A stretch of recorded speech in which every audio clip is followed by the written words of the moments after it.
বিসমিল্লাহির রহমানির রহিম। প্রিয় দর্শক, আমার নার্সারিতে ঢুকতেছি। যেমন আমি আরো নার্সারি প্রজেক্টটা বাড়াচ্ছি। যেমন এখানে মরিচের চারা, টমেটো, বেগুন, পেঁপে এগুলা চারা হবে। তো আমার যে আগে যে ঘরটা ছিল ওটা ছোট ছিল। আমি আবার একটা ঘর করতেছি। এই যে এই যে ঘরটা আমার আগে ছিল, এখানে চারা আমার যতগুলা এতগুলা দিয়ে আমি ক্যাপাসিটি পূর্ণ করতে পারতাম না। যেমন কৃষকের মাঝে যতগুলো চাহিদা, সে পরিমাণে চারা আমি করতে পারতাম না। সেজন্য আমি আবার করে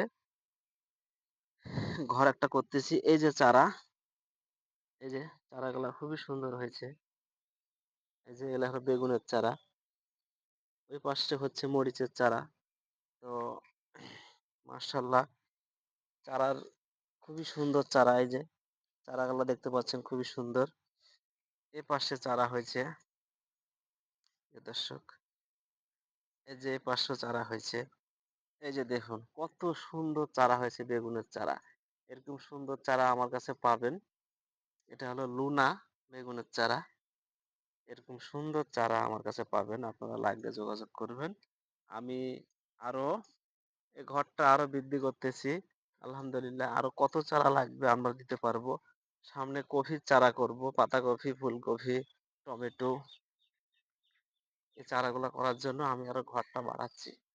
এই যে এটা আমার ঘর এখানে হবে। খুবই সুন্দর। দোয়া করবেন। সুস্থ সবল চারা আমি দিতে পারি।